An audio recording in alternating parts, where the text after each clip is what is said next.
Well, thanks for coming. It's called The People's Shame, play on words, and it also rhymes. I didn't think it would actually, but how they stole our game. But they is obviously, well, we'll find out who they are, but I want to present football in a different light, basically, because I think we're sleepwalking into a massive crisis. And I've really enjoyed doing the research on this, and it's been incredible to see football as it really is when you look at the cold, hard realities. As a primary school teacher, you always do this. You can't help it. You have to tell the people what the aims of the presentation are. And I am a primary school teacher, and this is the basics. I feel like I'm teaching the basics.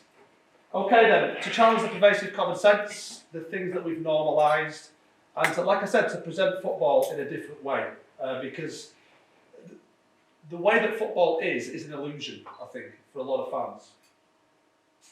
There's lots. You could use the word hypercapitalism or vulture capitalism. There's many different forms of capitalism, but to demonstrate how it's destroying the game, that's going to be really, really easy.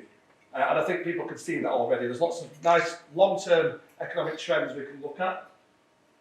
And to appeal for a counter-revolution, that's the hardest thing. I think people are going to agree with what I'm saying as an ideological truth, but I think there's a lot of cynicism towards ideological truths these days. So that is more difficult, but I'm going to give it a go. Okay then.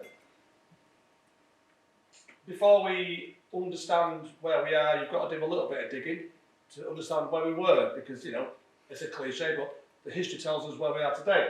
So it is a very brief and very vague kind of look at the history of football, formed by the working class, for the working class, and it was rooted in local community. I've got some amazing stats that from LFC data, Chris, and it shows the attendances and where football kind of emerged from, because the first league was 1888.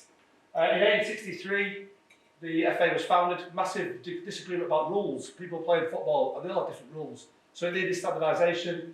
And like I said, in 1888, the first league formed. Everton, with Liverpool was a huge, it was Everton had all the biggest crowds. And there's about 4,000 or 5,000 people turn up to games in the late 1880s. It grew quite quickly in 1893, you had the second division, and it's all about locality. It's all about, you know, local pride. That's basically it. The working class is obviously what they've been through during the 19th and 20th century, you know, and 18th century, you know, it's been hellish. So football, it was the people's game. It was their way of showing a bit of local pride, saying we matter. Yeah, the local community watched their local team. Like I said, there were some five-figure crowds, particularly towards the 1890s. It grew really quickly. And players received low wages. That's key to remember when you're comparing to today. I'm not saying players should receive low wages, but they certainly did.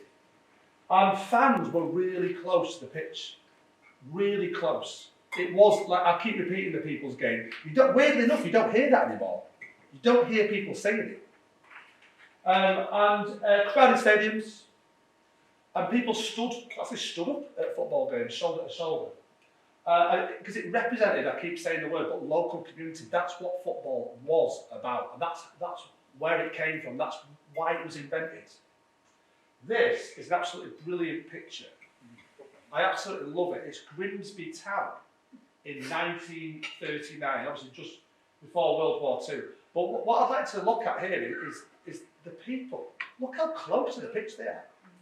People have come to play there, and they're having to move fans out of the way. You know, you could tell them to fuck off if you wanted. You know, it was a real, like, this is Grimsby Town, this is who we are. You are going to play Grimsby, and they are the people of Grimsby. There's not a place in that stadium that isn't covered by people virtually. It's all about, they're very imposing, and they matter. In a lot of ways, they're more important than the players when you look at that. The level with the players, the people and the players, they're the same. They hold the same weight. I mean, I think what I want you to try and remember that picture, because this is where football came from. And weird enough, this is the semi-final of the FA Cup, and it's Grimsby Town in it. So it's fair competition. Little places could go big places, I suppose. Yeah, anyone could win. I think Bielsa said that before. It's a great thing about football. The little guy can beat the bad guy, the big guy, or the bad guy. You have to know. But interesting enough, actually, to talk about bad guys. Man United, the crowd attendances are incredible. I was looking at it and trying to work out what a big club is, and you could judge it on attendances. And Man United, from the early 60s really on onwards, have had the biggest tendencies. A couple of times it's Liverpool. It was Spurs 61-62 season, and that's the last time it's been outside the Northwest. But Man United never won it for 27 years, and that's something to remember as well. The monopolisation we're seeing today wasn't always the case. People, the glory days of English football, the late 70s, early 80s, we won the European Cup 6 times on the trot. Forest, Villa. So when they went and won it, they weren't given all the resources to keep on winning it forever. So this is where football came from. This is what it was about. And that's only, it's not the 1890s, it's pre-war, and football meant a lot. It really did to the working class. Now, with the you hear quite a lot with that, people say, oh, I don't want to see politics in football, especially with the, taking the knee. You hear that quite a lot from angry kind of social commentators, and it's really naive, because football is dominated by politics, absolutely dominated by it. And it's the neoliberal agenda. If I said to you, what year would, someone shout out an important year in modern football when things might have changed, you'd say 92, 93, the formation of the Premier League. But it's actually 1983. This is a key year, because you've got to remember the wider picture here is Thatcherism, the post-war kind of socialism has been disgraced, it's an economical kind of breakdown, if you want it, and there's ideological rubble everywhere. And Thatcherism comes in, and it's really all-encompassing, and they could not resist it. It finds its way into football. For 100 years, football was protected. You could not make profit from football. You weren't allowed. There was no advertising in football.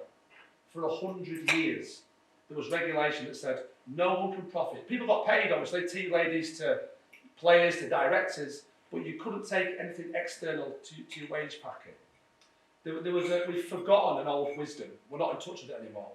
1983, it was a loophole. They didn't change the regulation. The regulation says you cannot profit. They didn't change it, they just created a loophole. There was no announcement. It was Alan Sugar that pushed for it, actually, at Spurs. And also the same year, they scrapped sharing gate receipts. So Man United would have a big gate receipt. If you're a smaller team playing them, you take a share of it. Well, that stopped. So this is the era of kind of like, there's no regulation anymore. It's privatisation, it's greed, it's financialisation, and it's no state intervention either. That's kind of the neoliberal agenda. That's what football is still using today. Although it's been discredited, we're not using it anymore in the wider society, which says something. 85, when you can start floating on the stock exchange. So now you're open to global market forces. Football is starting to become a business. It was always protected for 100 years. We need to remember that. Advertising is an interesting one. By 1987, it took 4 years really, every top flight team's got a sponsor now. It was 10 years after the regulation. In 72, there was regulation that said, you still can't do it, we don't want any sponsorship, no advertising. It was 5 years later actually, in 77, they relented and went, okay then, and then you got the big deals like Hitachi for Liverpool coming and stuff like that. It took what, less than 10 years to totally normalise it. Then everybody in the top flight has a sponsor. And then you've got 1992. And you've got to remember as well, this is the formation of the Premier League, you've got Murdoch comes in, television rights, you've got the idea from Berlusconi. If you all remember, the late 80s, it was a bad time for English football. Hooliganism crowds were down. It was a dangerous place to go. You've got the disasters off the field and on the field as well. We're banned from Europe. You've got Hillsborough. Football needed a rebrand. It did. English football did. The Italian league were flying high. You might remember watching the Italian league in the early 90s with Gaza going there. So that's where. And you've got the technologies have come around for satellite television. So it's a perfect storm, the Premier League. And Murdoch comes in at £61 million to the top 20 teams. So that's the start of monopolisation. Now, football is now a business. It didn't take long, it's part of the business realm. What does it want? It wants to increase, if you're a business owner, you want to increase profits. You want to expand into new markets forever. The bigger the business, the more that counts. If you stop expanding, you'll die. Individual private ownership, massive emphasis on that, and we see that today in football. Every club is owned, every big club is owned, particularly by an individual or shareholders. A vast accumulation of wealth. There's no doubt that it produces loads and loads of money, but most of it goes into a small number of hands. And you want the monopoly. It wants the monopoly. It wants it to happen. The economic will is that of monopoly. And we see that in football. You're going to see loads of it. So that now that the neoliberal agenda has controlled football, advertisements take centre stage. I think it's worth looking at. It's not just what you see, it's what you don't see, it's what you ignore. I said I wanted to challenge the pervasive common sense. You remember that Grimsby picture? And you look where the fans are now. This is the Euros, obviously Benzema's netted and Pepe's not happy, but the crowds are behind two barriers. They're not even pitch side, they're not even sort of level with the pitch, they're up the raised. They're getting them out of the way. And you look, what dominates now pitch side? You can see, I think it's Coca-Cola there, yeah. It's all about advertising. Football has been completely hijacked.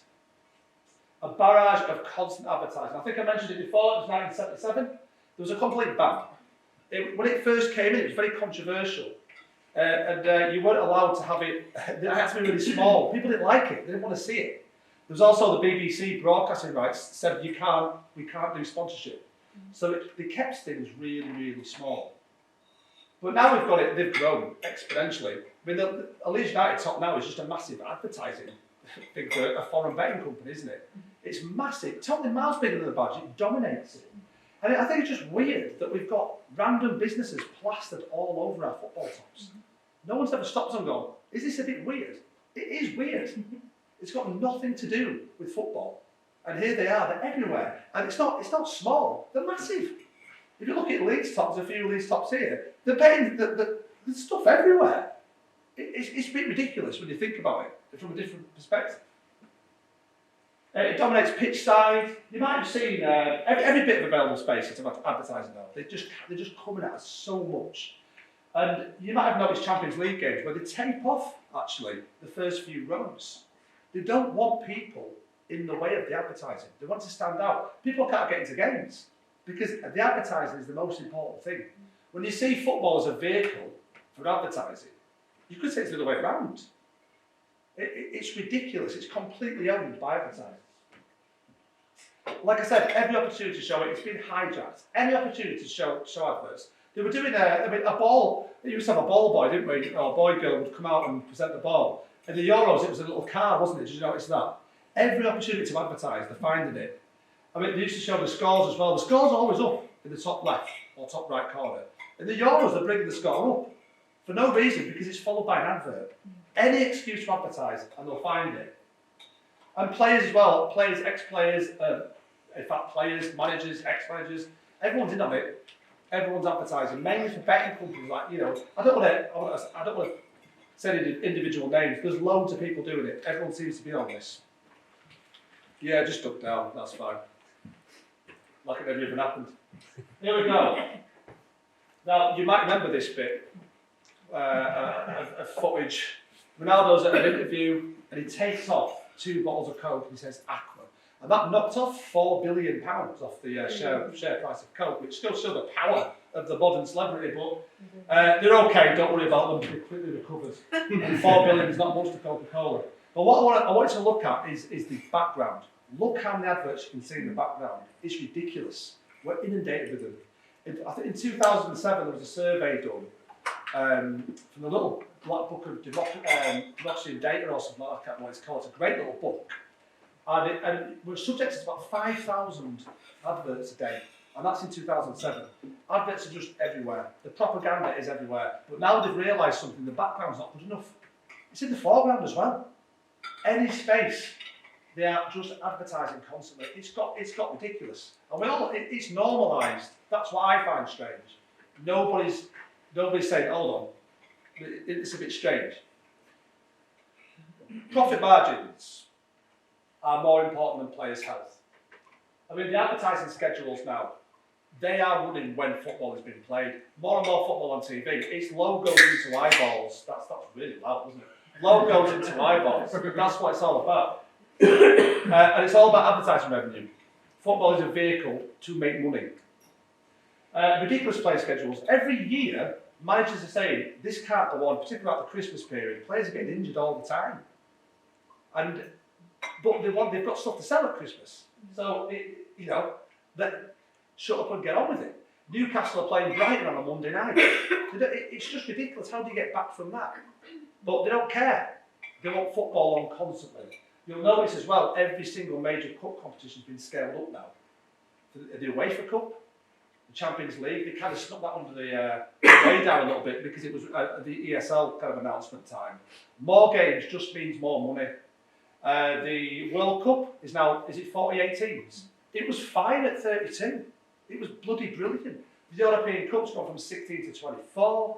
It's just more games, more revenue, more logos into eyeballs, more money, more adverts. That's all it is.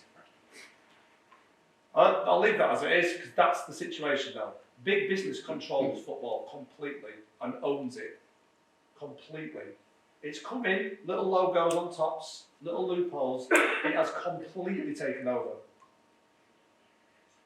Now, this is interesting as well. All hail our sponsorship saviours. I think that people feel like now, without sponsorship, there is no football. There was no sponsorship in football for 100 years. We don't necessarily need it. But it is a case of, we've gone right down the rabbit hole here, and it's a case of without them, football can't survive. They're like gods. You look at Leeds United have never been to a cup final since 1995. It was Villa, and it wasn't a very good one. But if we did get to a cup final now, we get 1/4 of the tickets. And the UEFA family, I think they call it, they get half the tickets. It's criminal. It's unbelievable. You don't get, the more important than anything, these sponsors, and they're making money out of it. They're not doing it because they're nice. They're not supporting the game because they're friendly. They're doing it to make money, and they make a lot of money. There shouldn't be any of them in there. It's footballers for the fans, apparently. Modern stadiums are catered for the rich more and more. They're building more and more corporate boxes because corporate boxes make more profit. But also, you'll know, every Leeds fan now knows, I can't get a season ticket at the moment because I work away on Saturdays, I won't be able to go. We've got 36,000 people trying to get into that stadium. Ken Bates put the extra row of boxes. There were 2,000 seats we lost. It makes the club money, but for us it's terrible. That's 2,000 people that can't get in to watch Leeds, and I'm one of them. Because the row of corporate boxes is going to maximise profit. New commercial strategies are forcing big clubs, if you want, in inverted commas, to merge financially with sponsors. So not only are they all over our shirts, they are becoming part of us, part of the clubs. Let's have a look, because this is something that no one's challenging. And again, this is even weirder than random businesses all over our tops. Highbury, North London. It's a place in North London. Look at that stadium. Look how close the fans are to the pitch on that stadium. And they've won stuff in that stadium. They were good in that stadium. Now it's named after a Dubai airline company. It's just ridiculous. Loads of corporate. I've done a gig in there actually in the corporate boxes. It's like a hotel. It's incredible. Loads of corporate boxes. I'm sure it makes them lots of money. A Dubai airline company. Ridiculous. Main Road. Look at that stadium right in the heart of its community. Now, what is it with airline companies? It's an Abu Dhabi airline company. What's it got to do with English football? It's got nothing to do with English football. It's ridiculous. I could go on for ages with this. I'm going to do one more. Spurs, Daniel Levy wants 300 million plus. And apparently it's going to be Jeff Bezos. The astronaut that is Jeff Bezos is going to come down and sponsor Spurs. There'll be the Amazon Stadium, I don't know. No. King Power, Bet 365 for Stoke. You could do Kit Kat Stadium for York City. They must have been desperate. You're not watching the Premier League, you're watching the Barclays Premier League. They're always, when you listen to the radio, Talk Sport or whatever it might be, and every competition's got a name, a sponsorship name. You've got to say the sponsor first. It's ridiculous. Yeah. Local pride's gone. You can't even name your stadium after where you are. It's a bit dramatic, but it's been ripped apart. So some kind of like orchestral music. Ripped apart and sold at the altar of globalised consumerism. Well, that's exactly what it is. They're all over our tops, and now we're naming our stadiums after them. And this is a process. It's going to keep happening. It's not the end by any means. We're also being priced out of the stadiums. Prices are going up. It's difficult to get a ticket. It's expensive to get a ticket. Really expensive. I mean, Leeds isn't too bad, but all the other Premier League clubs, they don't want us in. They want tourists. They spend more money. They want the business class. They spend more money. Profits. That's all they care about. Their own profit. The German model's a better example. I can't pronounce that name, but this is 2012. The Bayern Munich chairman, or chairwoman, I don't even know what's going on with that name. And this is interesting. So we could charge more than 104, I'll say pounds, it's euros, I'll say euros. We could charge more than 104 euros. Let's say we charge 300 euros. We get 2 million more in income. But you argue about that for 5 minutes in a transfer. This is a far better way of looking at football. But the fan, for $200, that's a lot of money. And is that right? He's having a go, or he or she is having a go at his football at the end here, and the right to.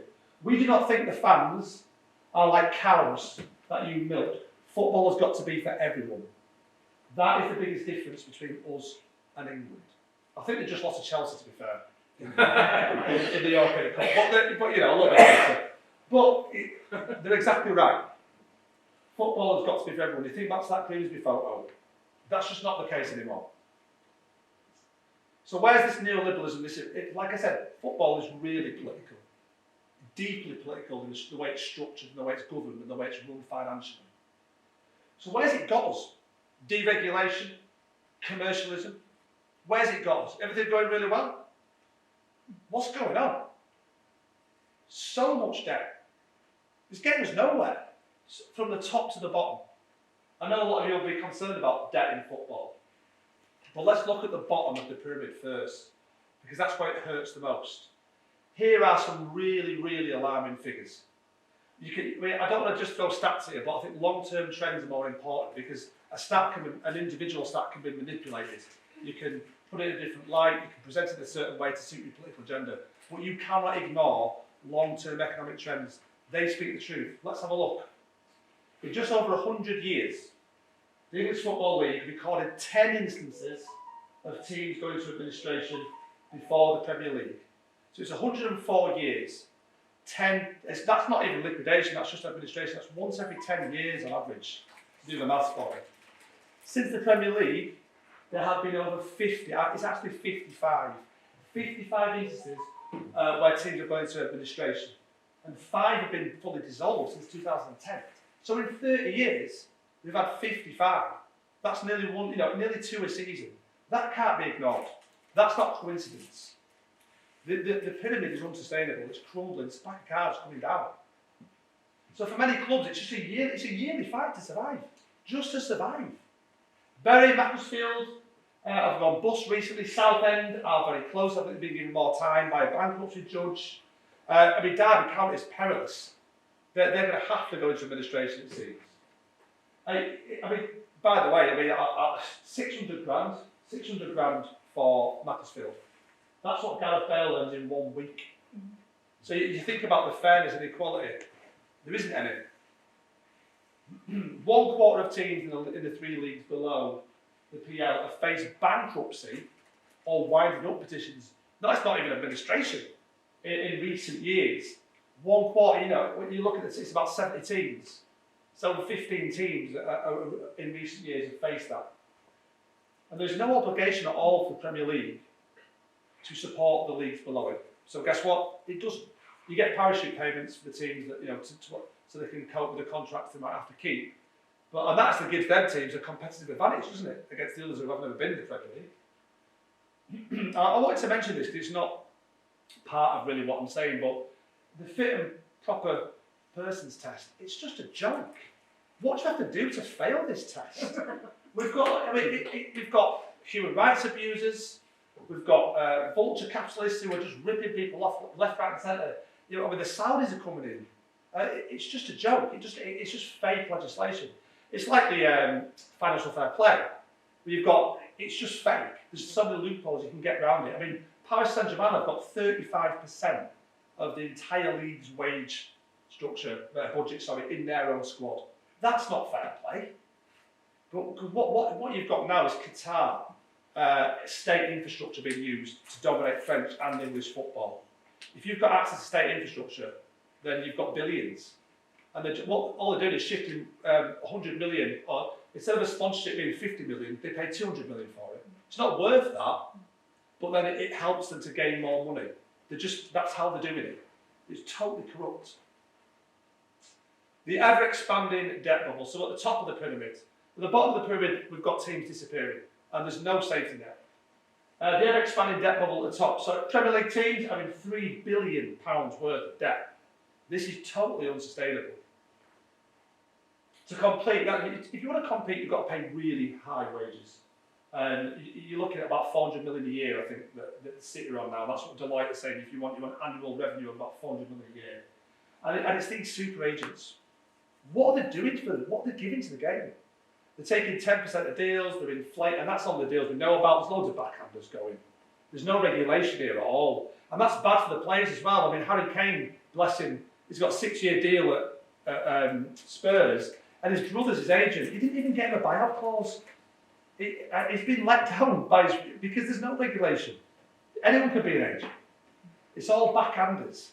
If we get rid of the agents, we can squeeze transfer budgets by 10% straight away. And they're not out for the players, they're out for themselves. They're taking hundreds of millions of pounds annually out of the game. Literally that much. Hundreds of millions. Small number of people getting loads of wealth. And it's nothing to do. The game would improve if we got rid of them. In Germany, it's a totally different model. They have something called 50+1, which means it's democratic. So a private entity can't just make a decision. The will of the people has to make the decision. And they believe that football clubs embody the local character and define communities, because they do. Their clubs receive financial aid from local government, which is incredible. Local government should step in.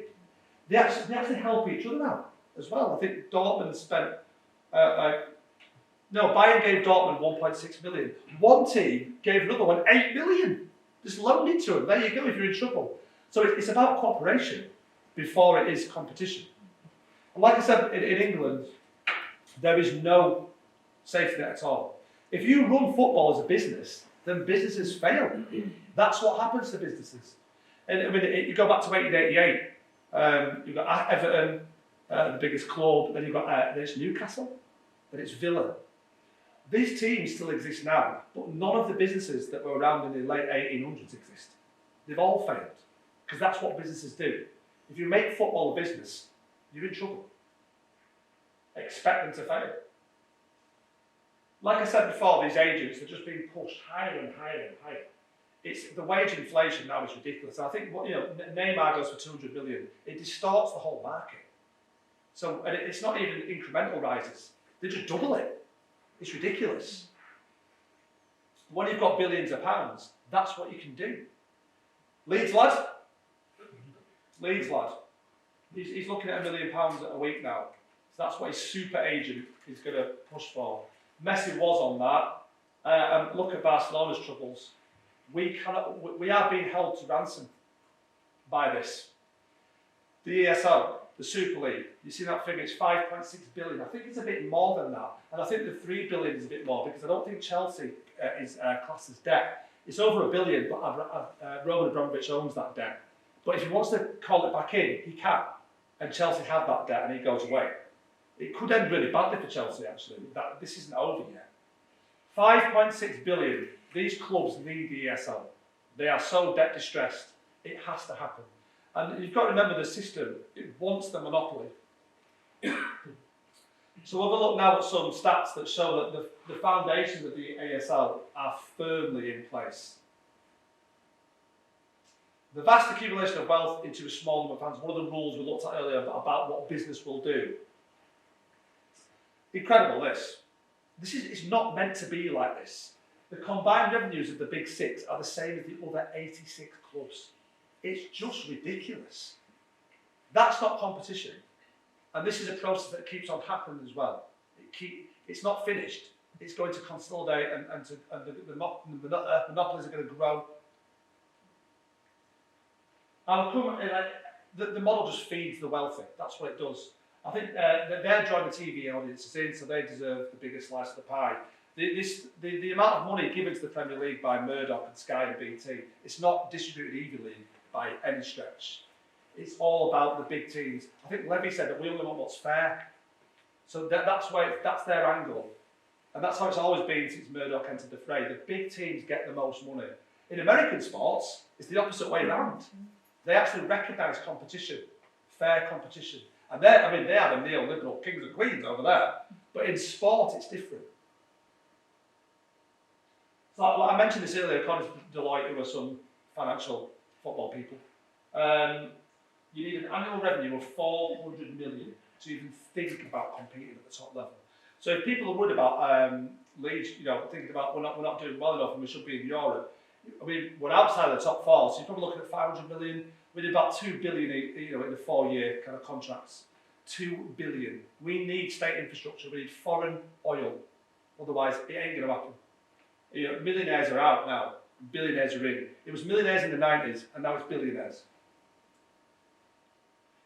Competition is just an illusion. It's an illusion. It doesn't happen anymore. In a long trend, there's the odd anomaly, there's the odd upset. Leicester City were that upset in 2015. But what's striking about that is they didn't get any injuries. They just didn't get any. That squad was thin. I think they started about 13 or 14 players, something ridiculous like that. They just didn't get injuries. That's why they won the league. They just didn't get a freak season. So, this is interesting to look at. Like I said, long-term trends show the real truth. Number of teams making the top four. In the 90s, it was 13. 13 different teams made the top four. And look at that jump down now to the noughties. It's halved nearly. 7. And now, weirdly enough, Leeds are one of them in the noughties. And when you think about that, it's even more incredible. Only 6 or 7 teams are going to get into the top 4. I mean, the top 4 last season is the 2 Manchester teams, Liverpool and Chelsea. Who here would bet against them making it again? It's the same team winning all the time. The amount of points needed to get into the top 4 is going up. And the biggest jump again is England. In the 90s, it's 65. Now you need 71. It's gone up by 6 points. And ours is the biggest rise. All the others have risen as well. This problem is right across Europe. But it's more acute, I'd say, in the Premier League. And this is even more incredible, I think. They're not just winning by they win more games, they're winning by more goals. They're hammering everybody. So you might remember, like, for people of my age, the Spanish league was always criticised for being just 2 teams, no competition. If you look, go to the middle column, it's the Spanish richest 2.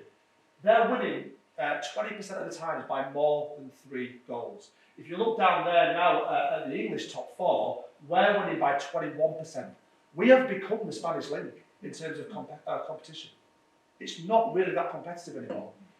And you look at Spain now, it's nearly 40% of the time that Barca or Real are winning by more than 3 goals, which is or 3 or more. It's just incredible. You get the feeling that these teams should be playing in a different league. This is a couple of years old. This is a couple of years old now. This is consecutive wins. Juventus is actually, I think Milan won it, didn't they, last year in Italy? But I think Juventus got to 11 on the trot. Bayern is just ridiculous now. Paris Saint-Germain is surely going to monopolise the French division. They're spending 35%, and that team is incredible. They are going to win that league. You bet your house on it. Man City are doing the same here, I'd say. Man United spent a lot of money, to be fair. You're not quite sure, but you'd bet your house there, and Man City will win it. Solskjaer's fucking useless. The monopoly must happen. It has to happen. It's being realised now at the cultural unconscious. People have expected it to happen. A lot of people want it to happen, particularly foreigners who have no allegiance to locality. It's better for them. Well, and it's not being harsh on foreigners. Do you ever watch Osasuna versus Real Betis? You watch Barca versus Real. You want the big games, and so do they. And this is where the market is. It's a worldwide market. They are desperate for the monopoly, and it's going to happen. They've announced the ESL and then they've retracted, but that's just normalising it. They normalise, sponsorship really quickly. They can normalise this, and at the level of the social unconscious, we're accepting it already. There's a sense of hopelessness. Football fans are not, we're not rebellious. We're quite compliant. We're quite conformist. No one is standing up to this at all. We're not resistive in any way. It feels like we are on the terraces and in the seats, at football stadiums, and aggressive towards each other. But when it comes to actually challenging the status quo, there is nothing. The European Super League is what the capitalists want. It's a natural consequence of the neoliberal system. So once you have that system in place, the monopoly will happen. And they want to extinguish or merge with the rival competition. That's what you want to do. It will create new markets in Africa, Asia, like I said, Europe, and the Americas. I mean, the North American market is what they really want. And financial flow will increasingly be concentrated to those clubs. They are desperate for the North American market. And it's not even the European Champions Super League, it's the World Super League. That's what will happen. And it sounds strange, this, but you've got the North American market, they'll Americanise the game as much as they can to try and appeal to that. But you've also got 400 million people in China who are the Chinese middle class, who've got disposable income. And that just blows away the European market. I mean, there's a blueprint to do this. You can take a team and move it. Wimbledon, MK Dons, they just moved them. They were third tier. It wasn't a local team, like a small team. If you want to move a team, you have got if you want to move your business, it's private property. You can do whatever you want with your business. You can move a football club. If they're going, Manchester United, there'll be nothing in Manchester about it. They'll call them United. They'll move to Beijing if that can sort that market out, or California. That is what's going to happen. So the big six are going to lose their team. They will go and play around the world. There's nothing about locality is out. Every other club will suffer. And I talked about mergers. When they leave the league, the Premier League is no longer the biggest league. The revenue and advertising, it goes down straight away. You don't watch the Championship anymore. No one's going to be bothered about it. And then they're already debt distressed. The European teams, they'll do B teams. They already have B teams in Spain. Barcelona B. They will enter as B teams. And then they'll have to merge with Premier League teams. They'll be forced to merge with the big teams. They will pay their wages and they will own their players.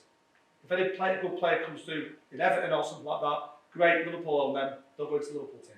That's how it's going to work. If you follow the process of monopolisation, that's where it goes. Down the ladder, loads of teams are gone.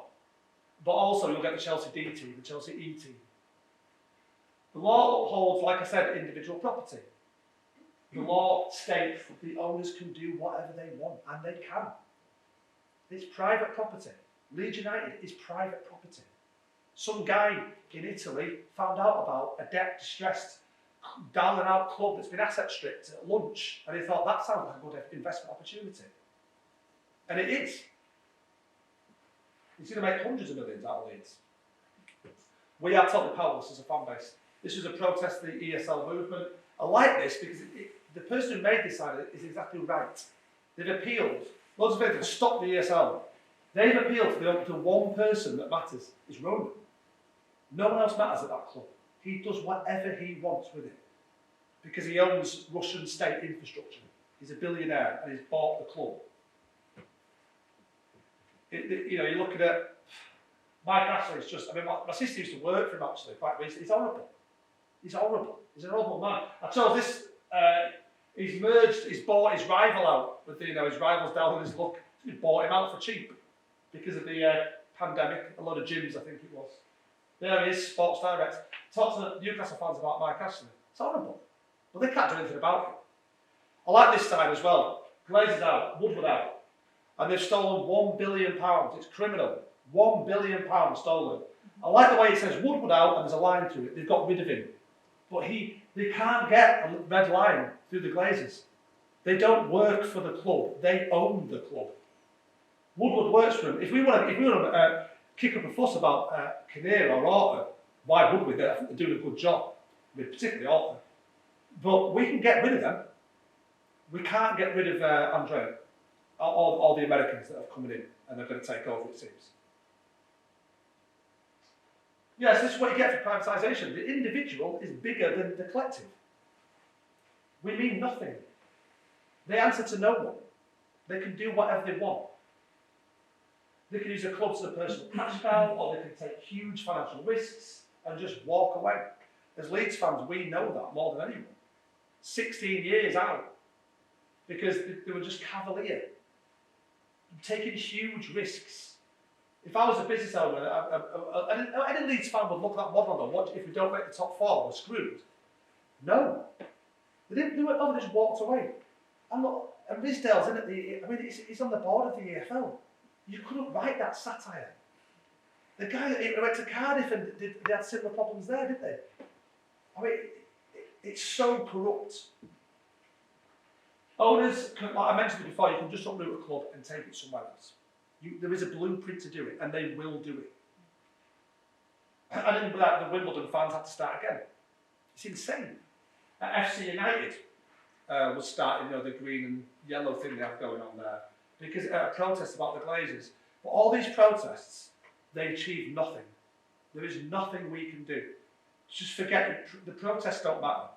The ESL victory, if you want to call it that, from the fans is a false one. They're just going to go ahead with it. The law's on their side.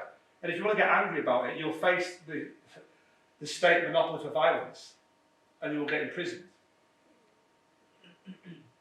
You can boycott games, doesn't matter.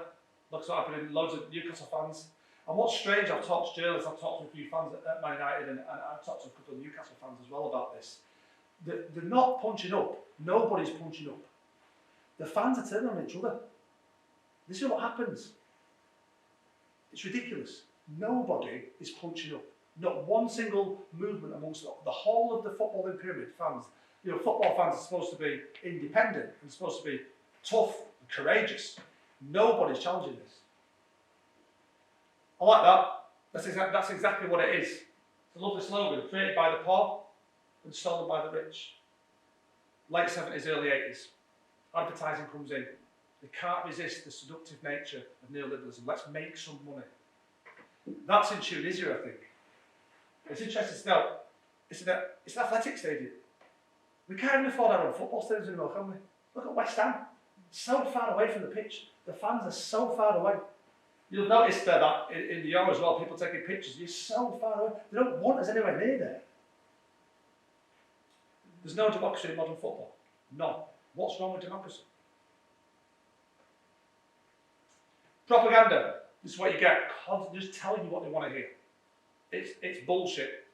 That's what they tell you. Just constant bullshit. There's no other word for it. Empty rhetoric from our ruling overlords. Bit dramatic again, but so slogans such as "kick it out" are branded about by the FA. But in reality, what's the fine?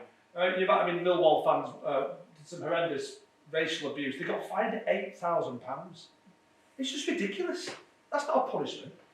It's like, I could go and be racist and the police go up to me and go, knock on the door, come on, where's your 10 pence fine? Don't do that again. It's just stupid. It's deterrent.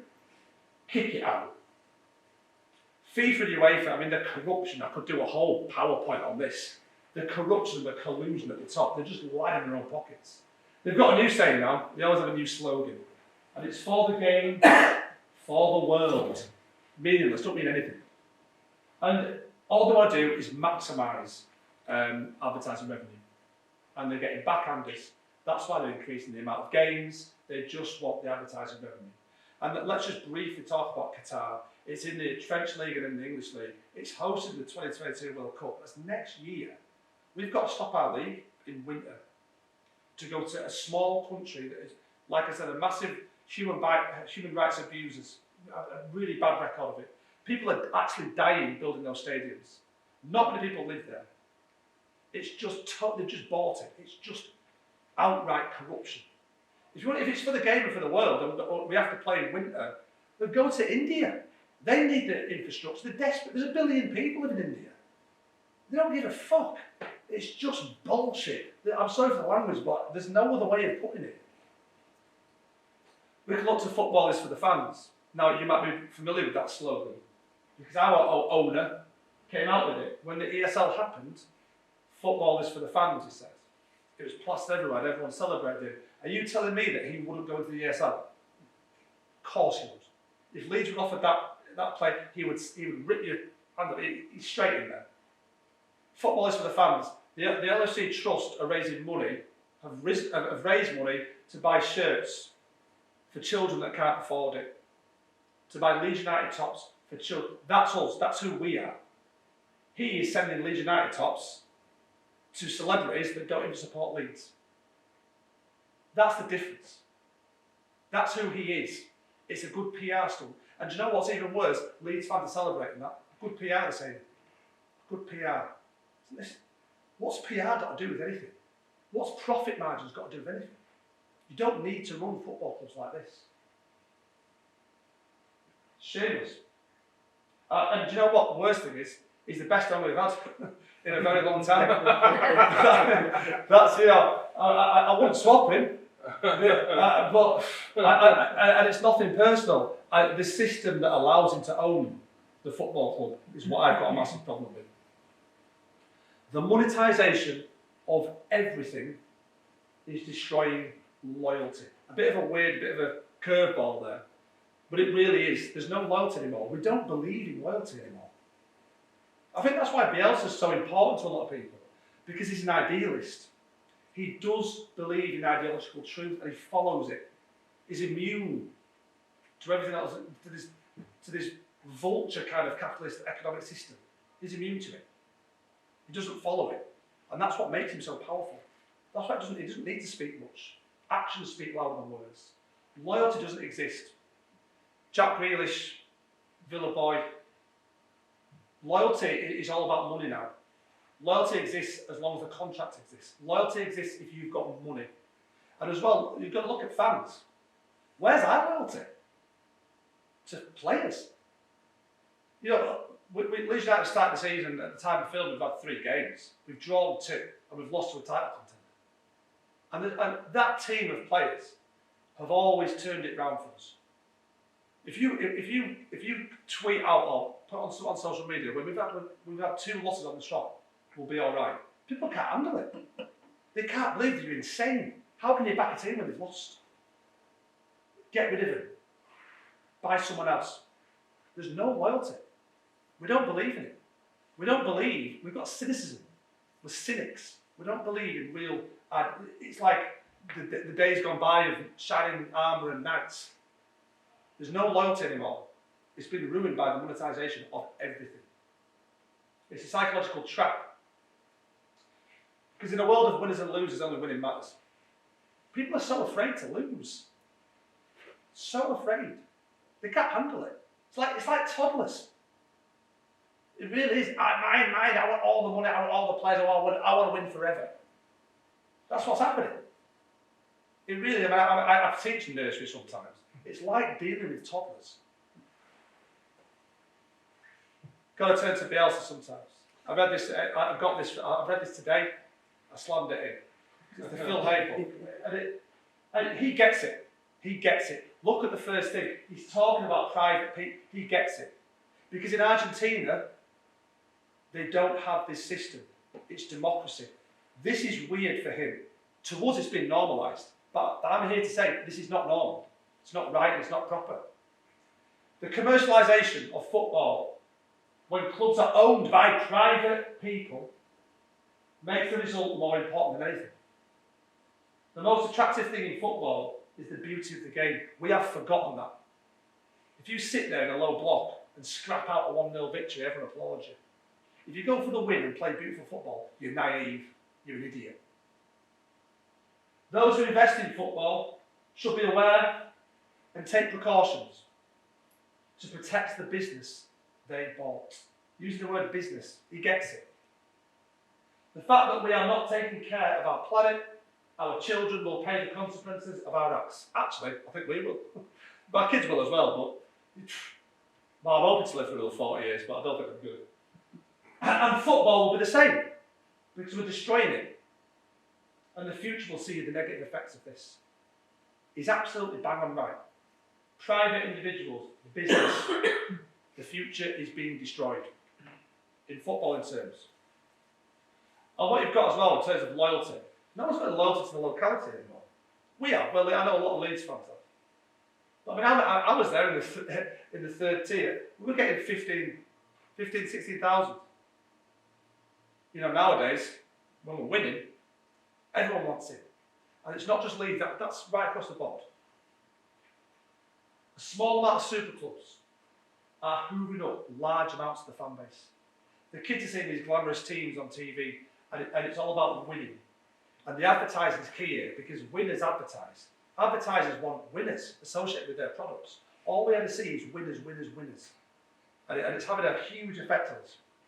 The psychological effect of adverts is huge, and it supports the system of winners and losers. I wish a billionaire would buy my club. I'll be honest with you, I still kind of feel that. You know, it's difficult to resist. It's difficult to resist the thought of winning forever. The more you win, the more normalised winning becomes. You know, any Man City fan will tell you that 2012 was the big one, when they won the Premier League at Aguero goal. You've got to suffer. You've got to suffer to have pure joy. And there's an increasing, I mentioned this before, an intolerance with regards to players' performance. I've called it, it's dehumanisation, and it's a commodification of footballers. They're like robots. Perform. I bought you, perform. When you buy something, you expect it to work. They're totally dehumanised. You know, Jadon Sancho, I feel sorry for big players making big moves. I think the pressure's just unreal. They're human beings. Jadon Sancho's got to come perform out of Man United. He has to. He'll struggle, I'll tell you now. Because Solskjaer can't use it properly. I don't know how to get best out of wingers. No attacking structure. And they have world-class players not performing. When did we start thinking like them?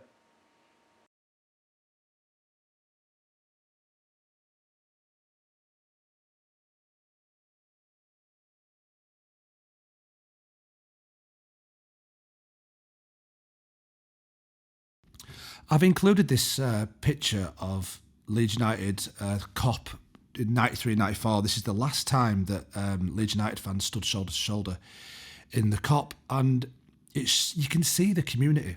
It reminds you of that Grimsby picture. People together, a collective of people acting as one, togetherness. And I've compared it with Ellen Road today, and you can see, and this is every modern football stadium on the big stage, you can see the individualisation of the football fan. And this is within wider society as well, but those seats were separated from each other. They're all single rows we're surrounded by plastic, aren't we? It's a world of plastic. And we're separated from each other. That looks like a factory production line. And this is what the world's become. This is the monetisation of everything. It's had huge, huge effects on our psyche, and it's separated us. And I think we need to switch ideologies now. We need to turn around and say enough is enough. When what's been employed in the world of football with regards to how it's run is very, very political, as I said earlier, and essentially it's Thatcherism. That's what it is. And I'm not here to say Thatcherism's bad or wrong. At the time, a lot of people voted for it because it was needed. A change was needed. There'd been an economic slump. Socialism's on its way out. Thatcherism came in. And now there's another slump. It's time to change. We've got to change ideologies. And in order to save football, because the monopolisation is happening. It's there for everyone to see. And the next stage is the ESL. So I suppose, how do we resist the monopolisation process and the inevitability of the ESL? Well, there's loads of different ways we can do it. And I think, just speaking broadly, I think this is a good idea. We should seek to restore local pride, bring back locality, directly kind of oppose globalism. And we should try and create a more level playing field, more competition. And that's with regards to the economics. We've got to distribute the huge amount of revenue that comes into the game more evenly. Because if we don't do that, then that just feeds the monopolies and that destroys fair competition. So if we can agree on those principles, then I think we need to find a way, democratically, of working out the finer details. And I'd like to make a point about football is treated like a business. Football was never treated like a business for over 100 years, before the 1983 loophole, basically. And it came in gradually with the advertising as well. And as the neoliberal agenda really, the all-encompassing neoliberal agenda kind of took over and took hold of football and wider society. But football wasn't a business. There was a lot of money in football. Trevor Francis was the first £1 million signing in the late 70s. This is before the neoliberal era of football began. There was a lot of money in football, buying and selling, etc. But it wasn't treated as a business because individuals couldn't profit.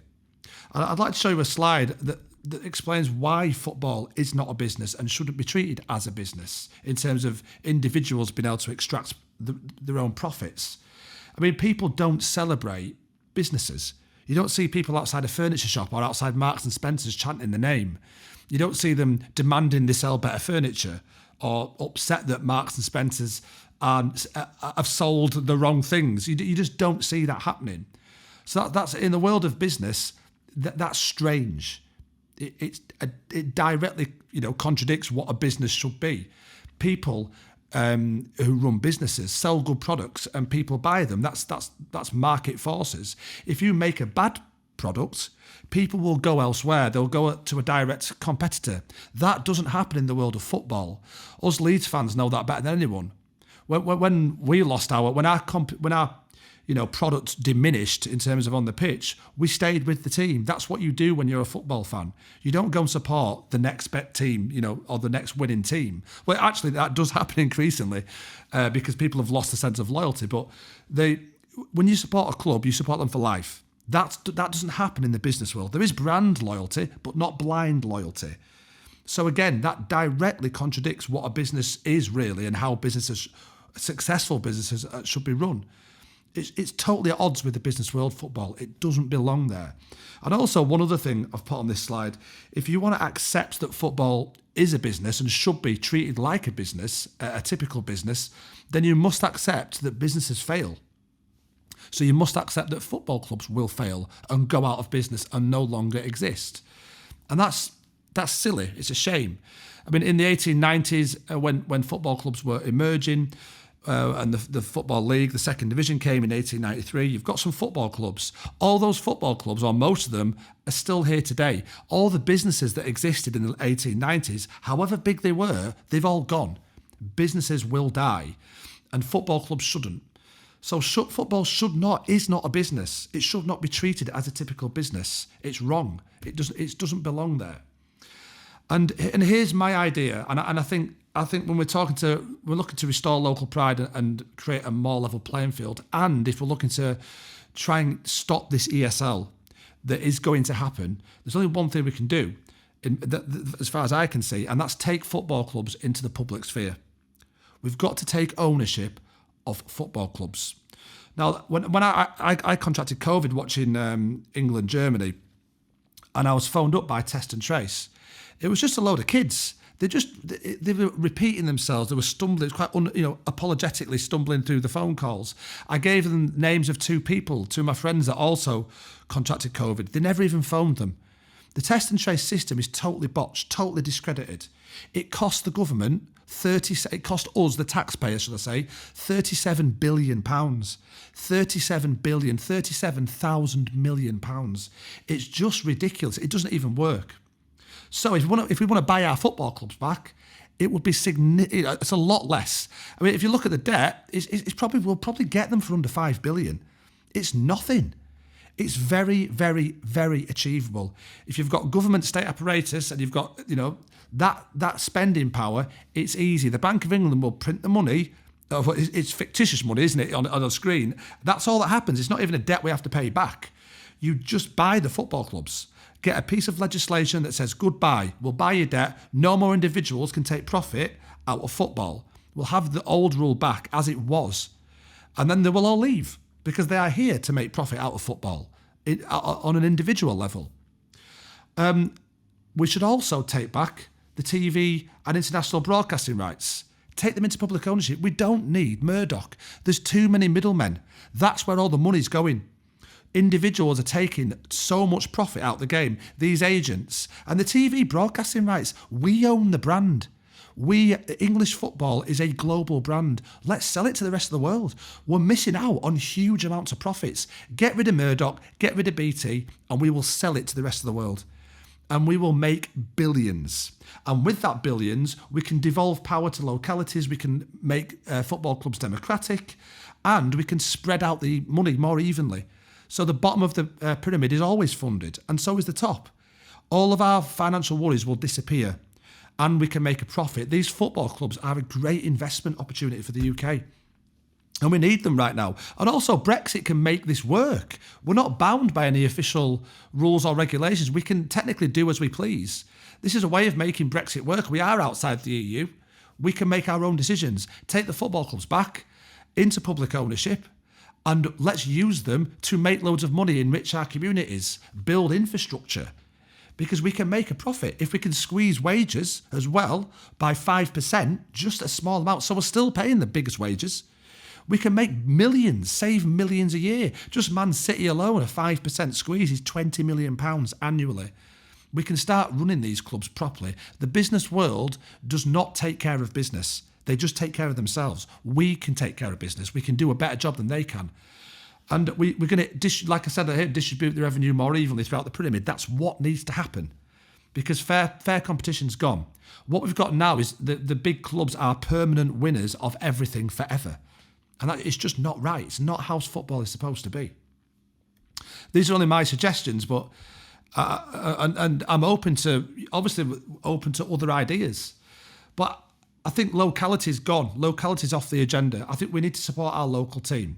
And before I say this, I don't want to diminish connections with Leeds United and faraway places. Because there's a lot of Scandinavians that support Leeds. There's a lot of Irish, there's a lot of Welsh that support Leeds. People all over the world support Leeds.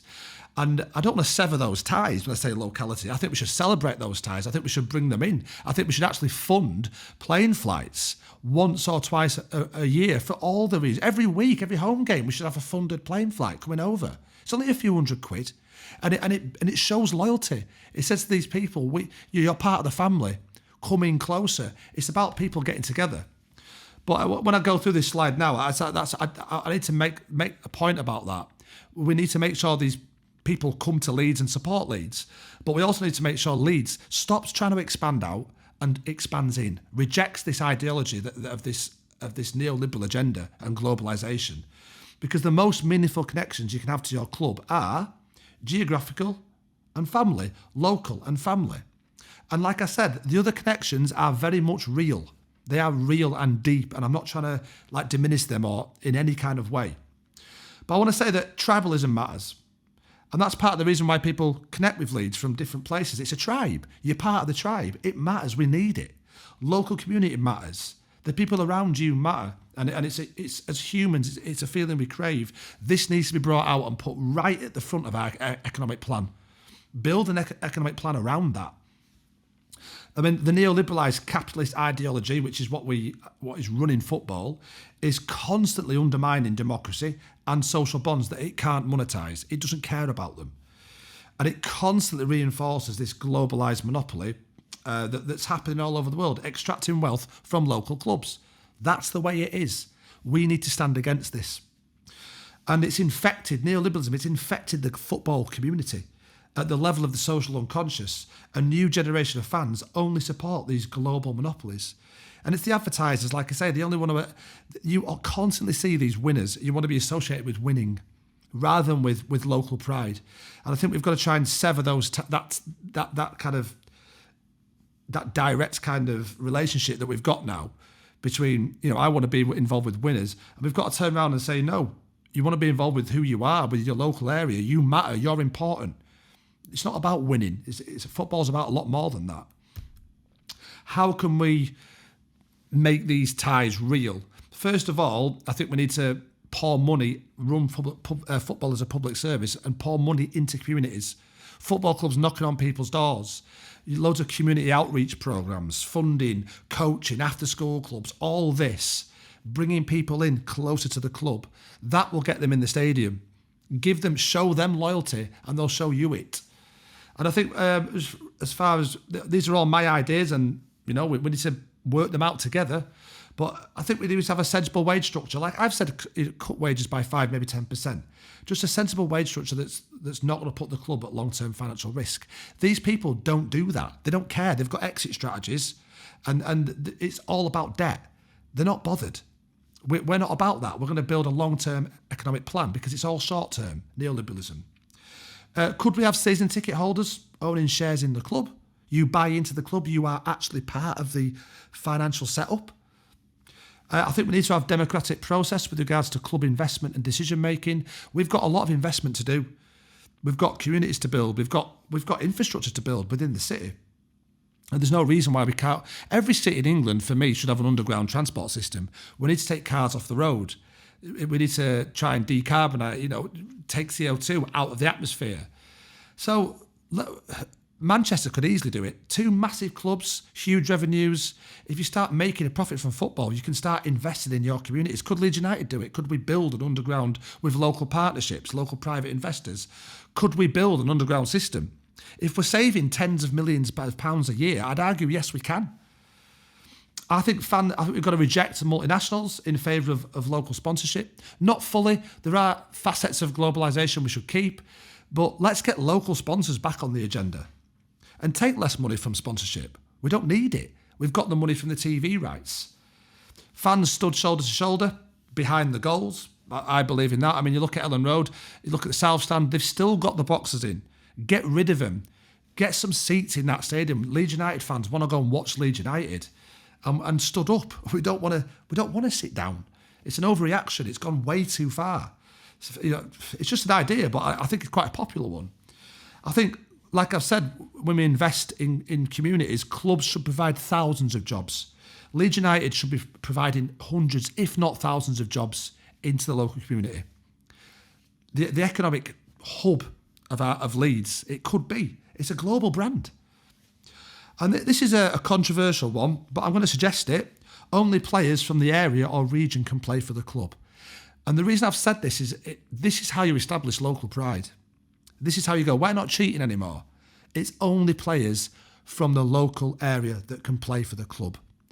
And there's different ways to do this. You can go really local, or you can say, we'll have 1 or 2 international foreign stars, like they do in cricket. You've got the overseas player. I mean, like I said, that AC Milan team that was based on 3 foreigners. If you have 3 world-class foreigners in your team, you can have an incredible team that's ready to take the European Cup. You can do that. But you can also do it if you get the coaching right. You can do it with total homegrown players as well.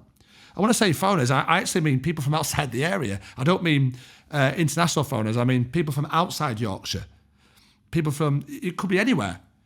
You look at the local pride, look at the LS postcode, that's it. Or look at the Yorkshire postcode.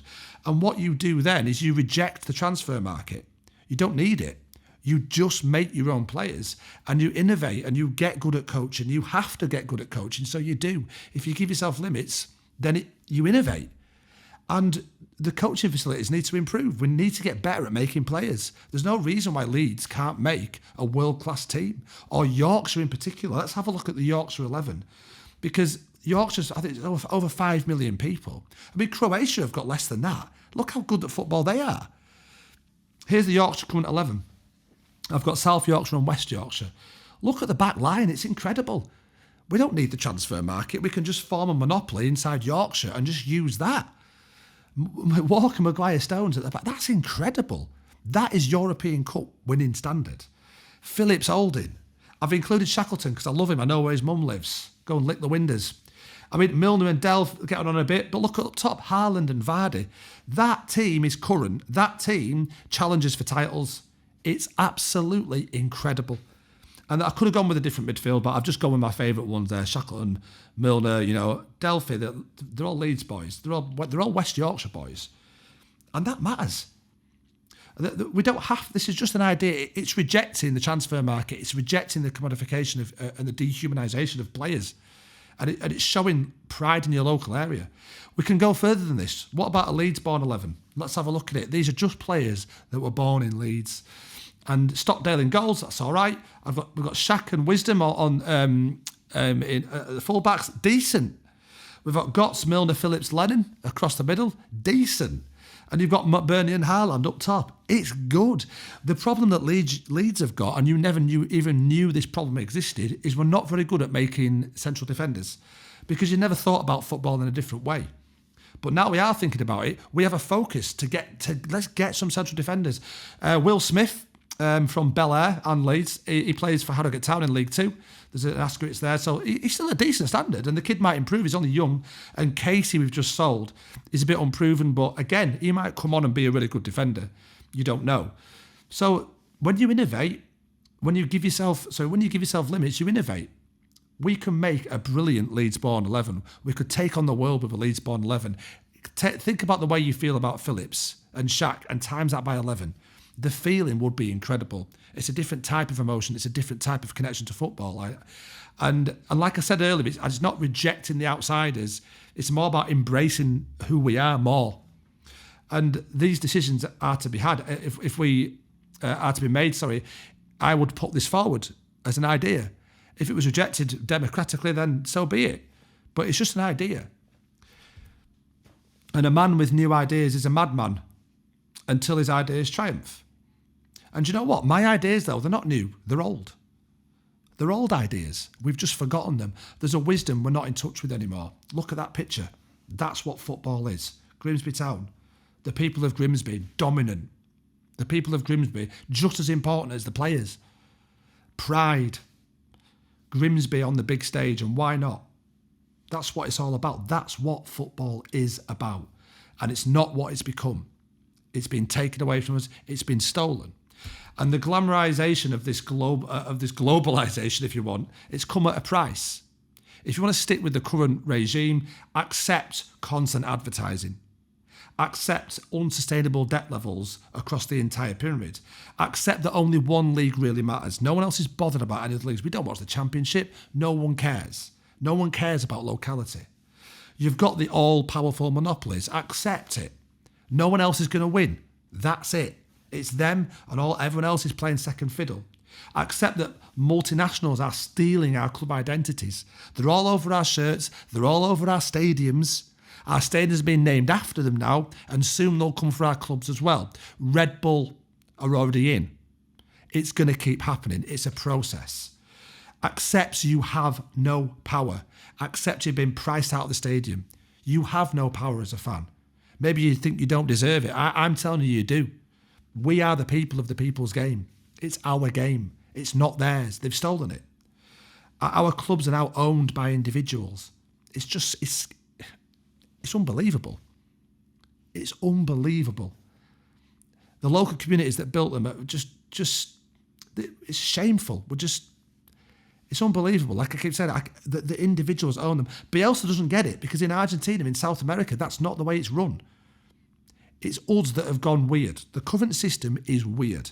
We need to stand up and we need to ask some questions. And the more questions you ask, the more it fails. But is action pointless? Action is pointless and only senseless hope makes sense. A quote from the late great Mark Fisher. It is senseless hope. Senseless hope. That's all we've got. We've got to stand up. It's time to stand for something different. It's time to change. A change is coming. You can feel it. The old system is dying. It's killing itself, and a new system's going to emerge. And we've got to ask ourselves, who is going to control it? Who's going to mitigate this change? Is it going to be the individual capitalists who currently own our football clubs, or is it going to be us, the fans? Because change is on the horizon, and we've got to get a grip. We've got to accept that first, and then we've also got to believe that we can change it. And you know what? A mass movement can win. We need to get a plan, because this is not a plan. It's a wake-up call. We need to start fighting back. And a mass movement can win. Public ownership of football clubs, that is a Labour movement. There's an election coming up. If you get that on the Labour agenda, if we get a big enough movement, then we can do this. Because the charlatans, the current, everyone knows it. Boris Johnson is a charlatan. If you get a big enough popular movement, he will bring it in because he doesn't want to lose power. If we scare him with our numbers, and it's a big ask, but what's the choice? You can either sit there cynically going, yeah, you're right, but no, there's no point in trying, or you can stand up and let's put a plan together and let's go and enact it. Let's stop being this passive consumer zombies that we are. Let's stand up, because a mass movement can win. But anyway, thanks for listening. I really appreciate it. And take care of yourselves.